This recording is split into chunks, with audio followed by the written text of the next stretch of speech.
कोकणातील प्रत्येक अपडेट जाणून घेण्यासाठी आजच माझे कोकणच्या सोशल मीडिया प्लॅटफॉर्मला लाईक, फॉलो आणि सबस्क्राईब करा। रत्नागिरी जिल्ह्यात तापमानाचा पारा 39 ते 40 अंश सेल्सिअस पर्यंत पोहोचला असून उष्णतेच्या लाटेचा प्रभाव स्पष्टपणे जाणवू लागलाय।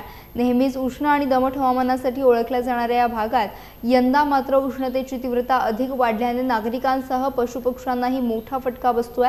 नैसर्गिक जलस्रोत आटत चालल्याने पक्ष्यांना पिण्यासाठी आणि अंघोळीसाठी पाणी मिळणे कठीण झाले आहे। चिमण्या, कबुतरे, कावळे, मैना यांसारखे पक्षी उष्णतेने त्रस्त होऊन सावली आणि पाण्याच्या शोधात भटकताना दिसत आहेत। दरम्यान काही नागरिकांनी टाक्या किंवा भांड्यांमध्ये पाणी ठेवत पक्ष्यांसाठी मदतीचा हात पुढे केलाय। या पाण्यात पक्षी डुंबताना पंख भिजवत काही काळ दिलासा घेतानाचे भावनिक दृश्य पाहायला मिळत आहे।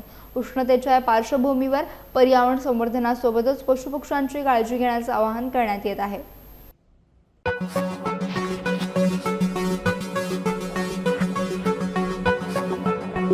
Thank you.